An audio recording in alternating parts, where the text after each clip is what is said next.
Hello, everybody. Here we are again, another video, continuing our sequence of videos.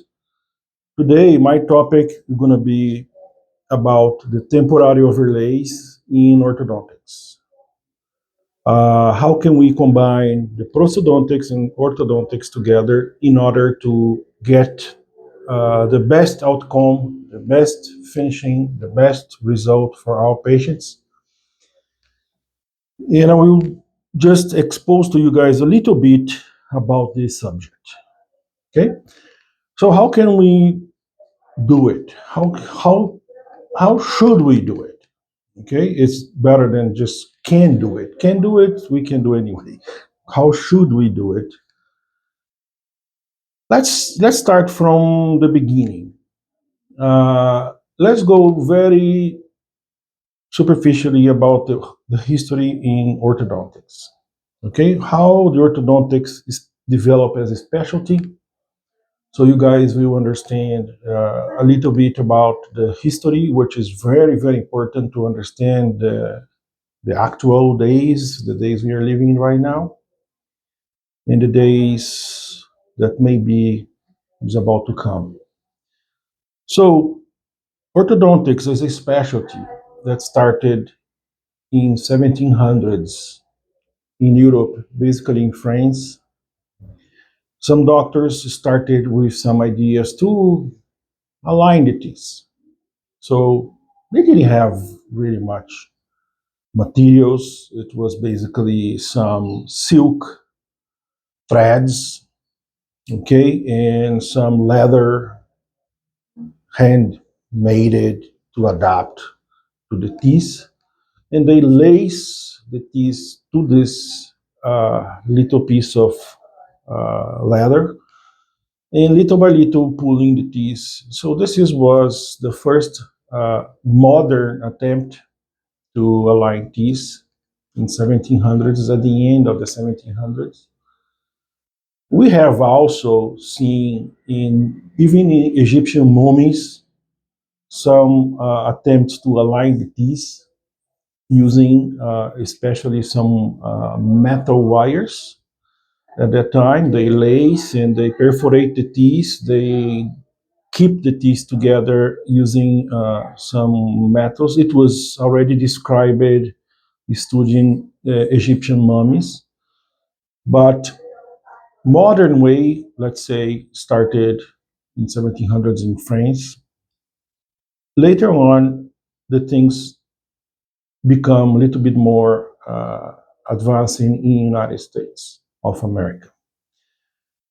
So United States of America, they started to really create. This was a very, let's say, handcrafted moment of our specialty, because there was no really metallurgy, there was not really available stainless steel, still not. So basically, the metals that they could use was basically brass, copper, steel.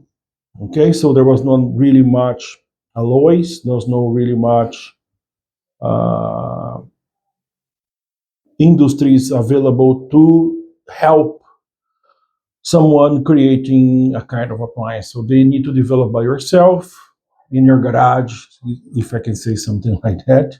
So it's like a garage appliances. And they little by little had a tremendous development in this side, uh, creating expanders. They create uh, removable systems based on not acrylic, because acrylic was only developed in the Second World War, but they use ebonite, which is the material we use for the pans, the handle of the pans. So they use ebonite a lot. And for moving the teeth, they have two options: the piano cords and gold. So the things become very, very expensive at that time, because imagine to treat orthodontic case using gold from the beginning to the end. But even like that, they could handcraft some brackets, especially and beginning of 1900s with a Professor Edward Hatley Engel. He created the bracket we use until now, which is the edgewise system. So Professor Engel created as well many other things in our specialties, such as the classification malocclusion that we still use. A lot of problems. One day we make another video to debate the classification malocclusions. I will ask to my secretary to take note of this topic, please. Don't forget that we need to talk to our friends here about classification malocclusion. What is the confusion that come from we keeping Engel's classification till now? It's a classification that he published 1899, so it's a long time ago already. But let's get back to our topic, which is the TOGO. So you see that little by little, the professors and the practitioners of that time try to create and develop new systems. Every new practitioner, or they have some ideas, they create some topics and some ideas. And the more also parallel to the creative minds, the metallurgy become better, and the stainless steel become available in 1933 in dentistry by the Rocky Mountain Orthodontics, was the company who developed to our specialty the stainless steel alloy in orthodontics. Later on, this become make it make this development of the stainless steel made possible to reduce the price of the treatment and made the things much easier using the Professor Engel edgewise bracket. And this development opened big doors for many other uh, dentists at that time to join and to put their own ideas and make these things develop really in a large way. But until this moment, uh, the specialty was like a garage courses. It's by professors giving courses in their offices for a very small group of people. And this way stays until Professor Alan Brody create the first specialty in dentistry, which is orthodontics. And he made it inside University of Illinois, Chicago, in where I am a professor now.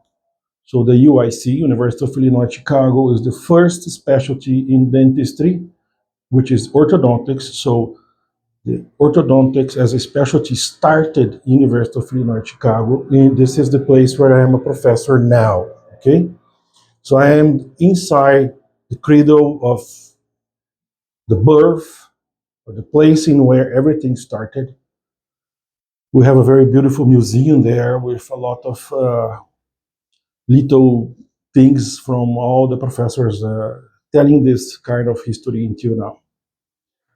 So basically, we can understand historically these things, and from the year 70s, the things start to become really more, let's say, quicker in terms of development, because the industry become more uh, fashion, more give to the doctors more options in terms of metallurgy and manufacturing of products.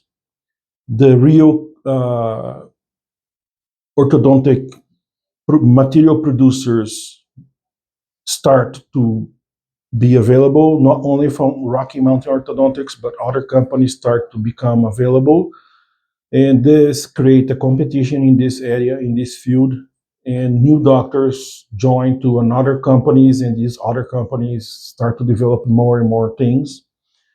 Parallel to this, into the diagnostic system, The X-ray become really a reality from 1940s and start to develop very deep cephalometric systems until 1970s. A lot of new cephalometric analysis and many other doctors came and create some methodology to be very standardized in methodology. So the dentistry and orthodontics specialty as a specialty become very modernized and standardized. In a way, you make your models, the way you trace you take your X-rays, you trace your X-rays, your cephalometrics. So the journals become really more scientific, and the things scale this way, little by little, until until now.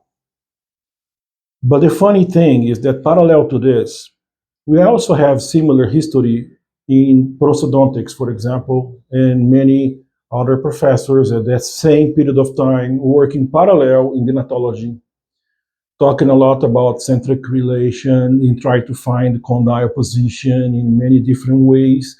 They develop a lot of equipment and instrumentation, articulators. So totally separate as two different, completely separate specialties thinking about how to make patients better separate. So something like, oh, the patient doesn't belong to dentistry. It belongs to specialties. But the patient, in fact, is the same. Okay, the problem of the patient is exactly the same, no matter the specialty you take. The concerns, the the needs of the patients remains the same. It's just a matter if you go to treat in a way or this way or another way, but the patient's the same. So it's very funny to observe that since 1920s or very early ages, maybe before, those specialties run parallel but not together. Later on, 1980s, now I am starting to be very close to our time because 1980 is not so far away. We start to see that some doctors observe this phenomenon because why? Why should we have those specialties totally apart and not together? And they start to understand each other. Some doctors start to observe good things and bad things inside both. In 1990s, starting in the year 2000, they start to really integrate in certain areas, in certain countries, this idea. I will focus exactly in where I think that the best on this integration happened, which is in Vienna, in Austria, with the courses, with the ideas of Professor Rudolf Slavicek and with Professor Sadao Sato from Japan. So Professor Sadao Sato, working hard in Japan, he came to learn things in the United States, especially with Professor Kim, about the meow technique, the multi-loop edgewise archwire system. And he took many courses with Professor Kim and also some other doctors in United States. When he got back to Kanagawa University in Japan, he started to apply this concept, but he observed a guy in Austria doing something very interesting with his prosto cases, because originally Professor Slavicek is a prostodontic doctor, but he came from the medical field, went deep into prosto, but also took orthodontic courses to understand. So when Professor Sato observed this possibility to join these concepts together, he immediately came to Austria and they start a very beautiful partnership. And we start to integrate prosto ortho in this way. The new options open to dentistry because not anymore those specialties move and run parallel and apart, but now they are integrated.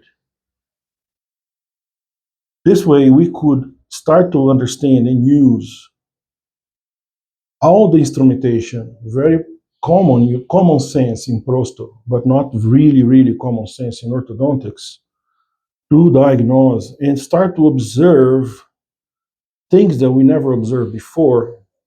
For example, the controlling of the speed curve, controlling the occlusal plane, controlling the mandible space, and especially giving solution for joint problems. So the TMJ become inside of our treatment plan, and we can now have solutions for patients which never gonna be possible if I only apply those specialties separate. From this idea, from this integration, so imagine I am telling you a history about two specialties running parallel almost until the year 2000. Okay, almost until the year 2000. Of course, if you go literature, you see that something happened before.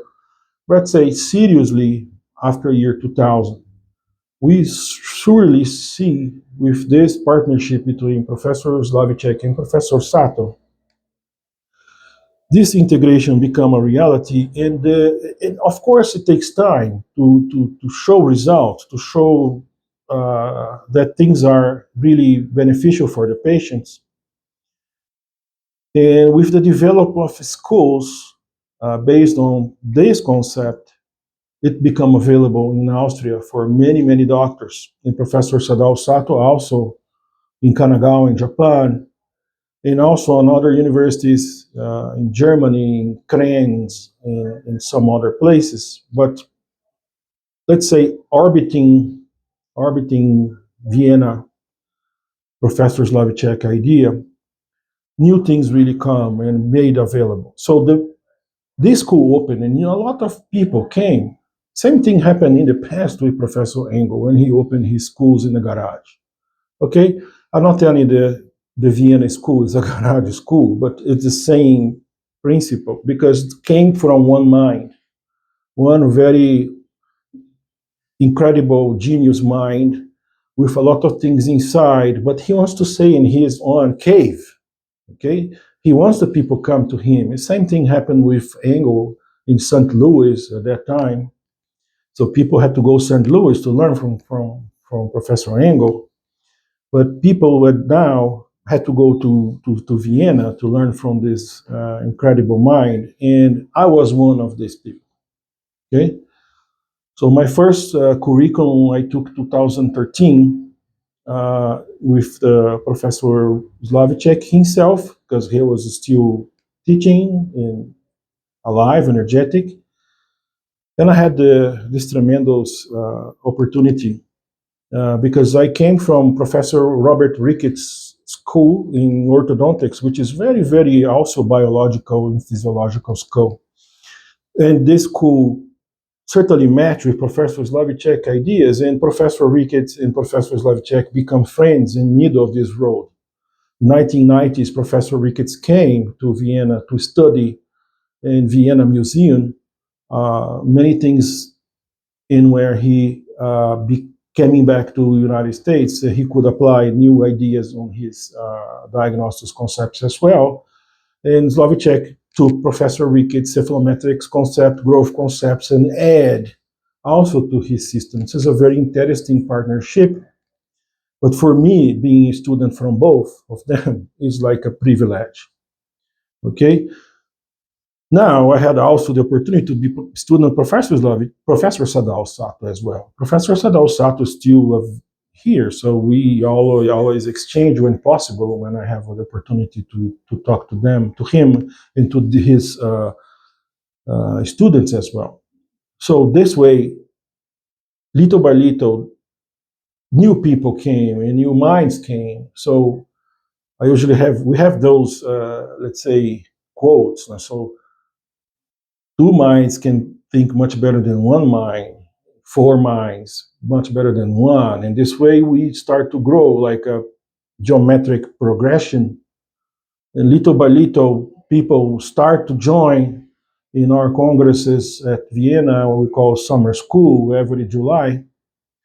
And we have the opportunity to talk, to exchange a lot. In this way, little by little, we start to observe with the new materials happening in prosthodontics, which is a specialty who in where develop dramatically in terms of materials, with advent of scanners and digital workflow, many things. Okay, I don't want to go too deep in this, but we from orthodontics need to learn from the prosto a lot, because no question here, they develop really much more than the orthodontic as a specialty. So we have to learn, and they have also to learn from us. So it's a very nice exchange. So based on that, we start to think in a way to use Professor Slavichek concept. And how can we taking this concept into our real life in office, treating patients in orthodontics? So one basic fundamental concept of Professor Slavichek is to be very functionalist and use function in your diagnosis much more than use static conventional studies on static condition of the patient. For example, X-rays are this is a static situation.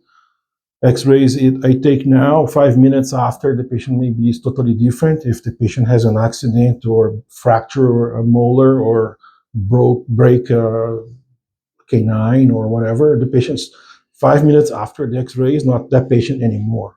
So sometimes X-rays are very good, but sometimes not. We need to understand how to use and extract from this tool, which is absolutely wonderful, especially now with the 3D and cone beams and so on. But we need to use everything. But more important than a static observation of the patient, certainly functionally observation. And for that, Professor Slavichek, at the end of all his plans, he always liked to deliver a splint, a rigid splint for the patient, to do a kind of test drive of his plan and adjust a little bit here and there what he needs to obtain for the patient to be comfortable for the patient. When the patient feels good, feels comfortable, and everything is okay, he can create his restorative processes on that, based on that position, develop on that splint. So in orthodontics, we can also somehow use the same concept. After we define that position, we can go and put the brackets and so on. But we still have some limitations if we do with pure orthodontics. So here comes the idea of the TOGO. Okay, so if I place the splint and I understand a certain position is really good for the patient. So what is next? The next is let's work with prosto. Let's make a crown. Let's put an overlay here. Nowadays, prosthodontics, we don't need to make cavities anymore. I don't need to make root canal. I don't need to put pins. I don't need to put anything. I don't need to be invasive. Now we have modern adhesives. So we have adhesive dentistry now. This is a reality. So why not use this? Okay? So we can create a crown and simply cement with a new adhesive, overlay tabletop on top of any tooth you select to maintain the mandible position as you desire. Okay? So this way, we can use these little machines to program those positions. For example, this machine here is a programming articulator. It's totally adjustable articulator. I can use a position of my patients in the position that I want using split casts, make different positions and use this position. And after that, After I create the therapeutic position, I can send to my dental technician this other laboratory articulator, and my dental technician can create my wax up here, making the overlays for me. And later on top of this wax up, I will make the final crown and cement on the patient.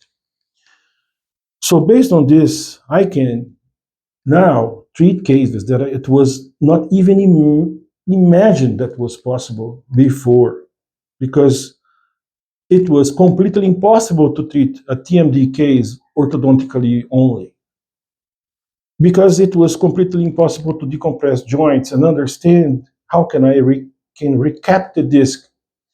And only with wires, was a tremendous challenge. With the advent of the combination orthoprosto, the TOGO, okay, in where I am one of the founders, okay, people like to talk to me, so let me mute this, okay. I am one of the founders, and we create in a team of professors, we are 4 in total, okay. One very good friend from Guatemala, another guy is from Colombia and from Portugal. Together, not separate, absolutely together, adjusting here and there, little by little, because this is a system that's still under development, because sometimes we commit mistakes, sometimes we do very good, and we learn from that. The good thing, this is not invasive. This is not something that I cannot get back steps on my patient. So it's just remove and the patient get back to the original position. So this is not something that is absolutely irreversible. So I can rewind the movie of my patient and get back to the original position in case that something bad happened. But after an extreme, comprehensive, and good diagnosis, I can certainly have no chance to get back. I mean, my mechanic will happen the way I plan. That's the point. So the mandible will be stabilized by prosto.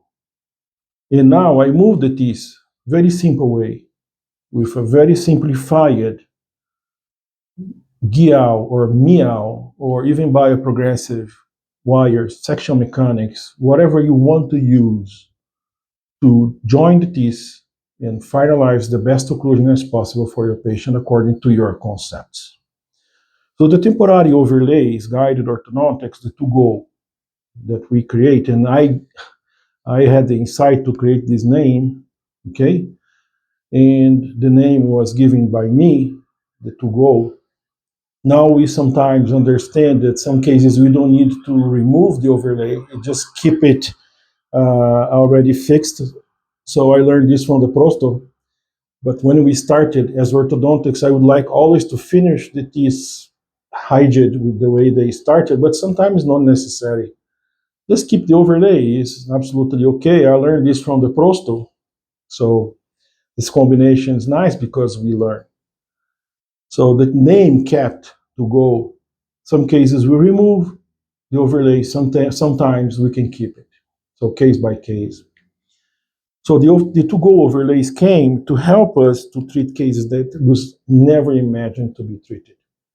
I can use now a case that I have here already on my screen to teach you guys how incredible is this concept.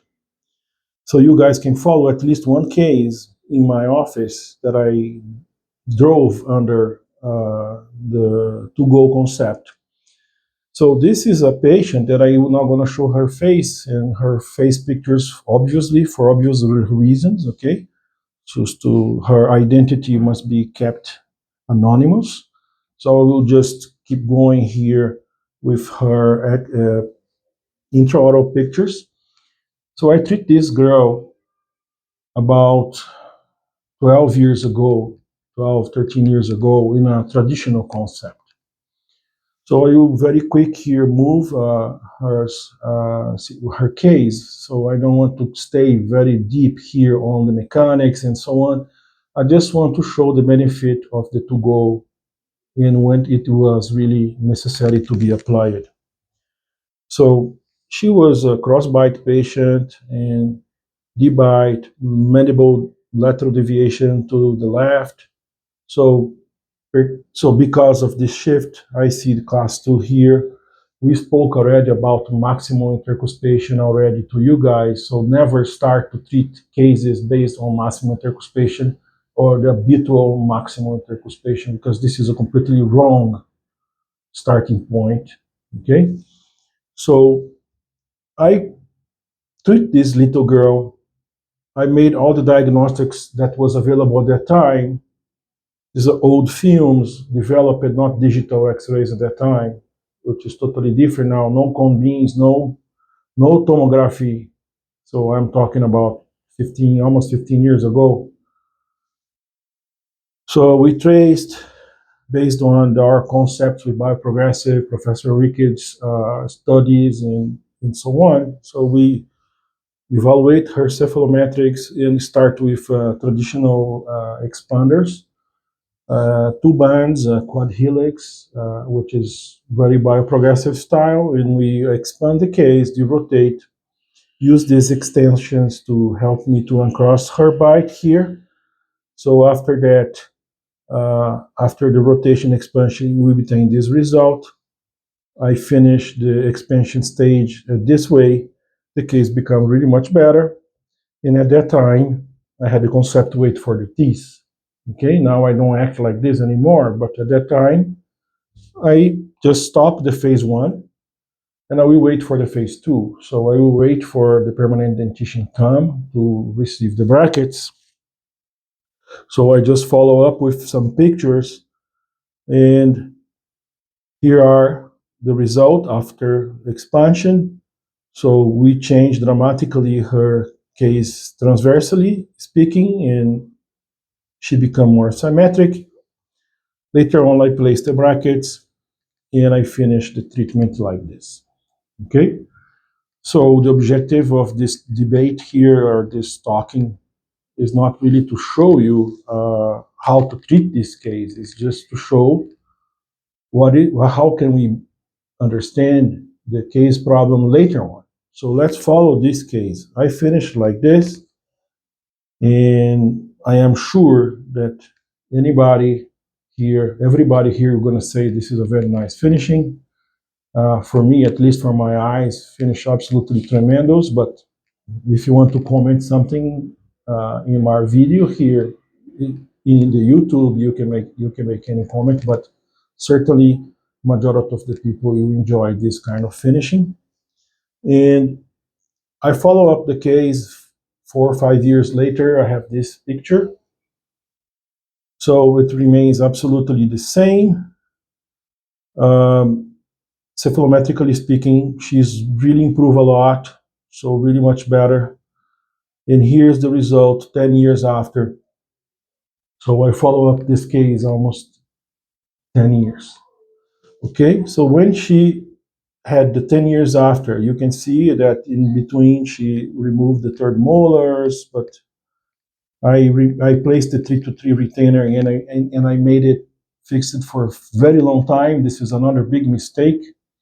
Another topic for our debates in the future is to talk about retainers in orthodontics because this is certainly a big mistake. Okay, but anyway, we kept this case follow up, and here absolutely no big problems to observe, but she came with a very bad joint problems. On her right joint, it wasn't possible to open very well, and she has a very, very bad click. You guys cannot hear from there.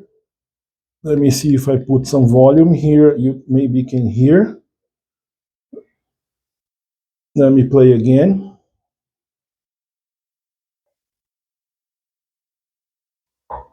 Let me put the mic here. This is the sound. Right.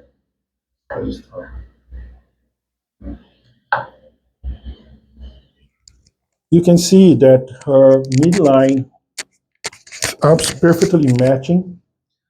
So there's no really a big change between these 10 years. So if I observe from her occlusion itself, no change.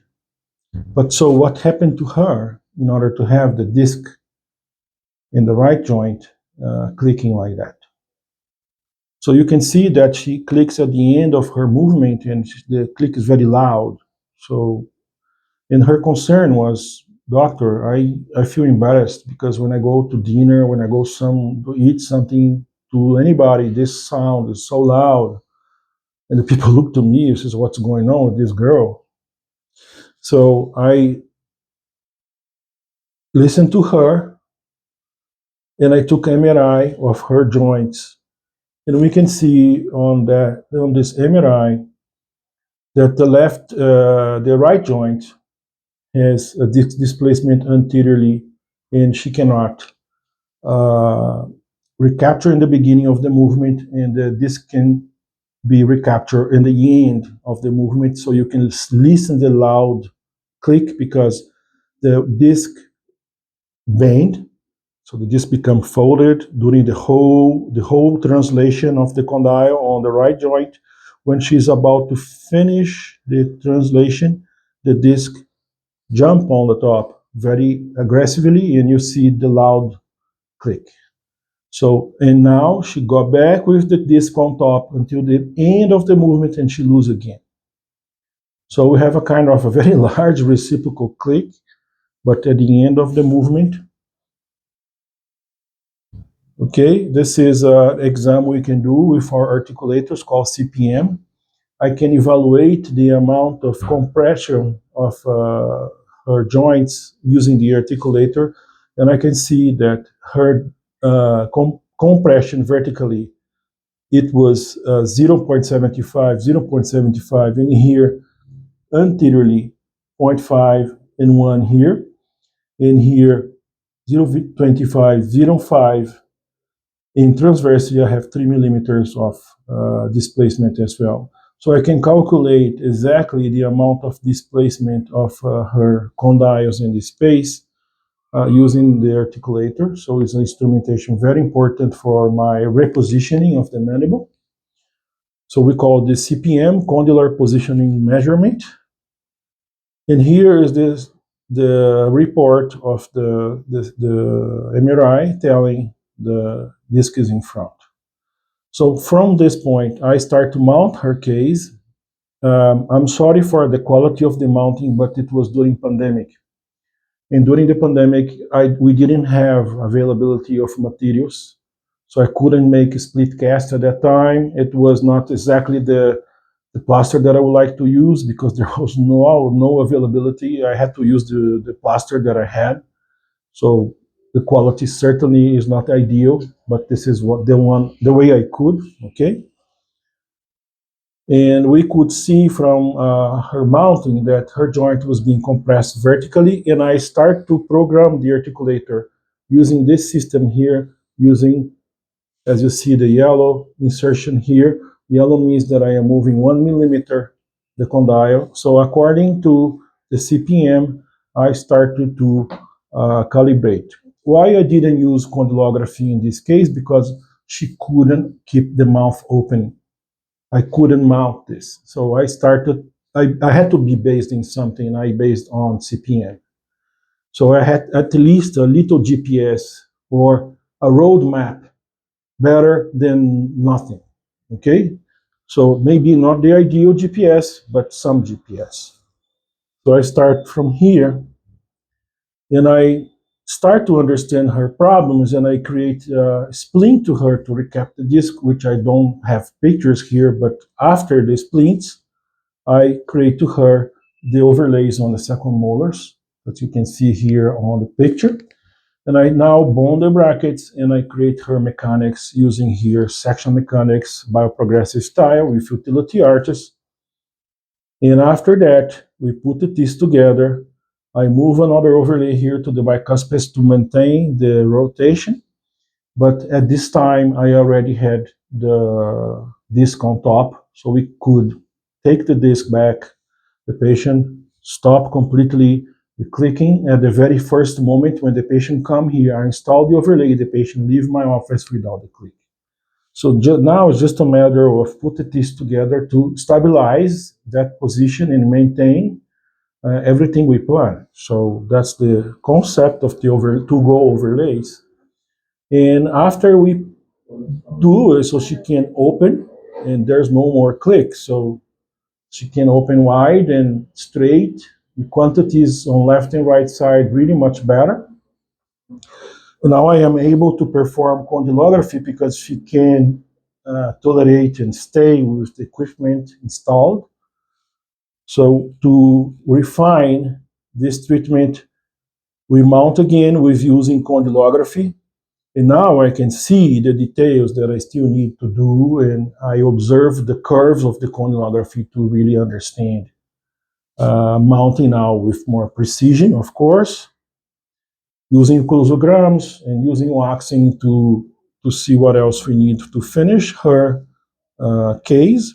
And this is the before after. In terms of smile, we didn't change anything. Aesthetically, she's still the same. The problem is not here. Aesthetics reason she came from me because the joint problem. So this way we had now at the end this finishing. Little by little we removed the overlays, and now the MRI we took recently, in where the disc now is completely on top compared to the time one where the disc is in front. Now the disc is totally on top, and this is the left side. Open mouth on the left side. The disc is also on top, both sides, but it was in the beginning. So the case on the left is okay. But on the right side, in where I have the displacement of the disc, and now I don't have anymore. It's very visible in the MRI. The disc is absolutely on top of the condyle. So it was completely displacement disc here.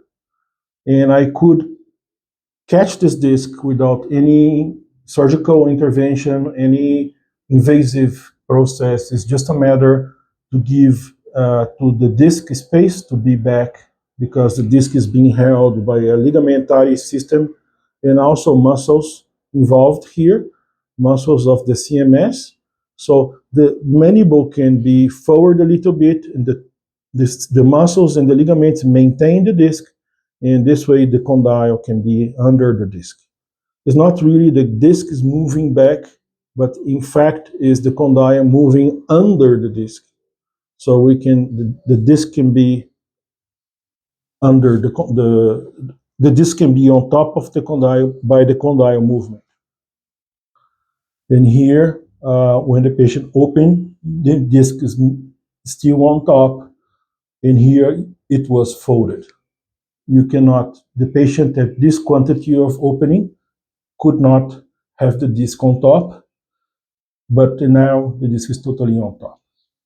So this case, I can demonstrate to you the power of this combination of orthodontic and prosthodontics, because if I have here only ortho, I could not do it.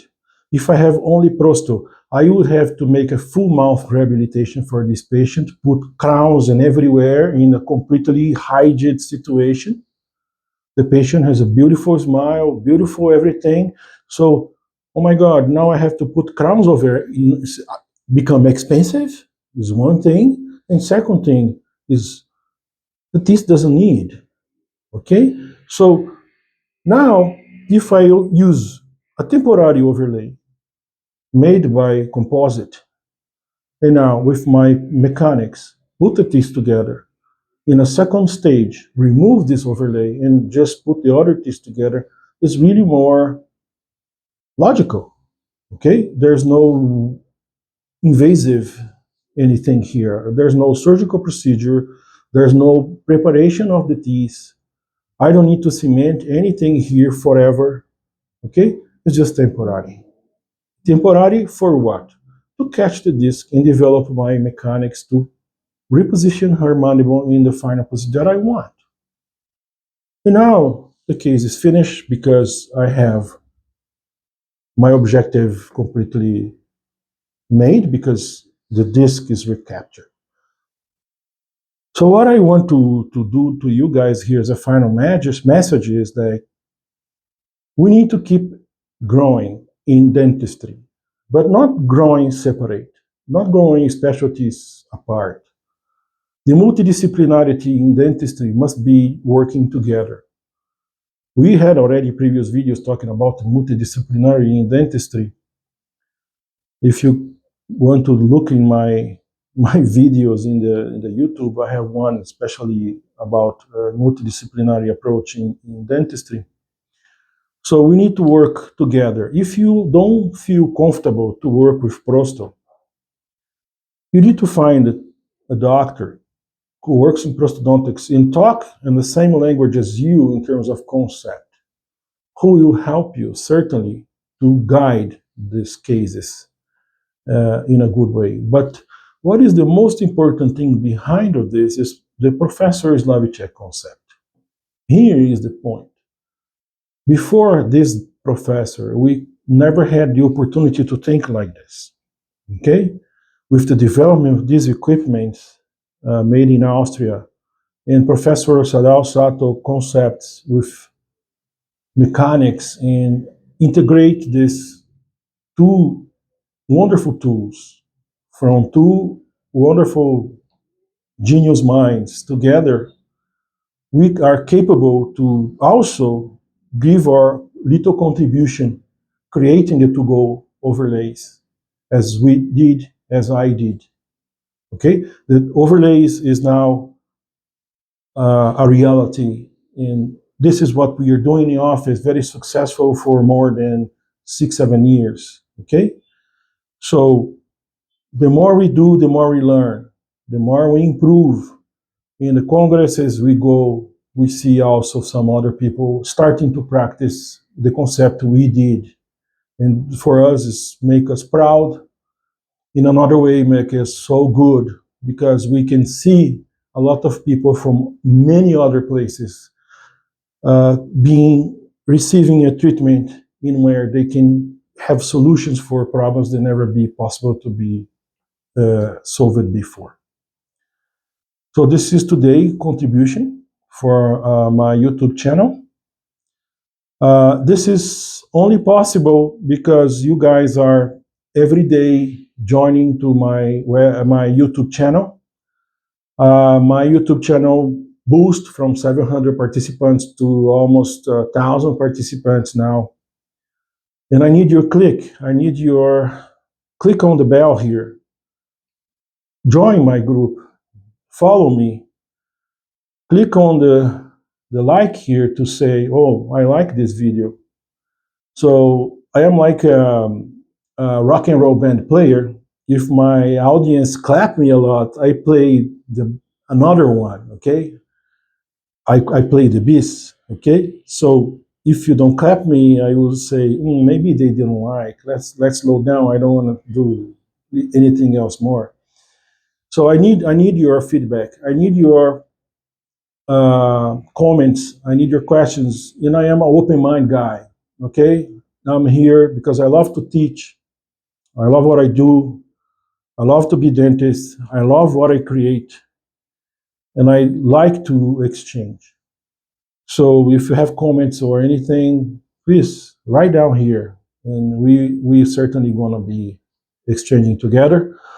But never forget, subscribe to my channel, click here on the bell, on the like, and place your comment. So this way, my YouTube become richer, and I can post more videos coming. And I am doing already many other videos. And there we have a sequence to post. Okay. Thank you very much. See you in my next video.